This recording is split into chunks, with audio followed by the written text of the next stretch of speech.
After Jesus endured sham trials and severe flogging, he faced further humiliation by Roman soldiers. They twisted together a crown of thorns and set it on his head. They put a staff in his right hand and knelt in front of him and mocked him. "Hail, King of the Jews!" they said. And when they had platted a crown of thorns, they put it upon his head and a reed in his right hand. And they bowed the knee before him and mocked him, saying, "Hail, King of the Jews!" Matthew 27:29. Also referenced in 2, and the soldiers platted a crown of thorns and put it on his head, and they put on him a purple robe. 3, and said, "Hail, King of the Jews!" And they smote him with their hands. Pilate therefore went forth again, and saith unto them, "Behold, I bring him forth to you, that ye may know that I find no fault in him." 5.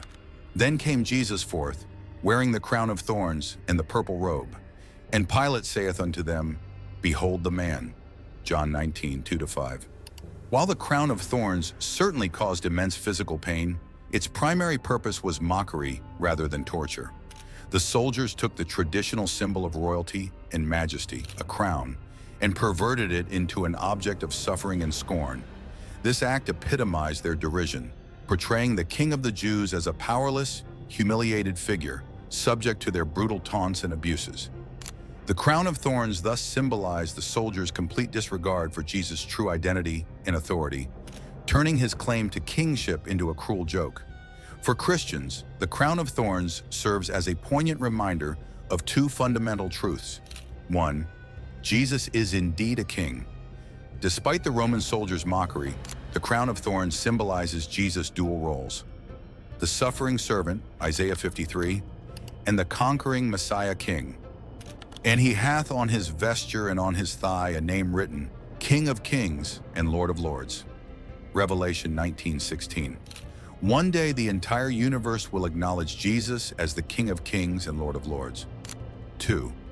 Jesus' willingness to endure pain, insults, and shame on our behalf. The crown of thorns, once an emblem of suffering, has given way to Jesus' crowning with glory and honor.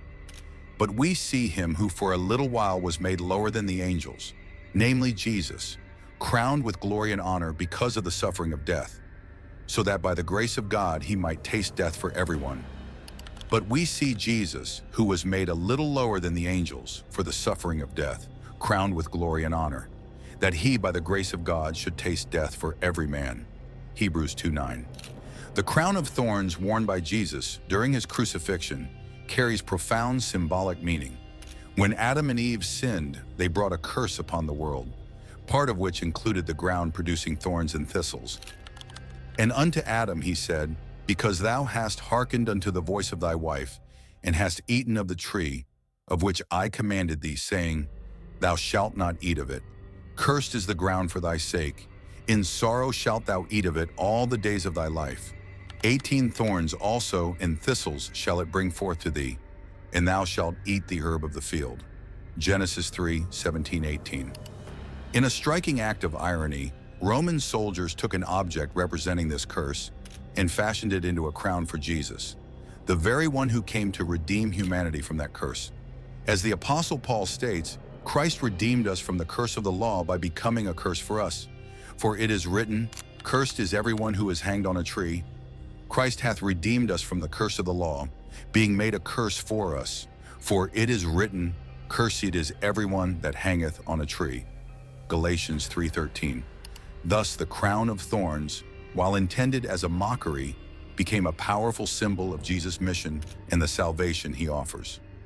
Through his atoning sacrifice, Christ has delivered us from the curse of sin, symbolized poignantly by the thorns.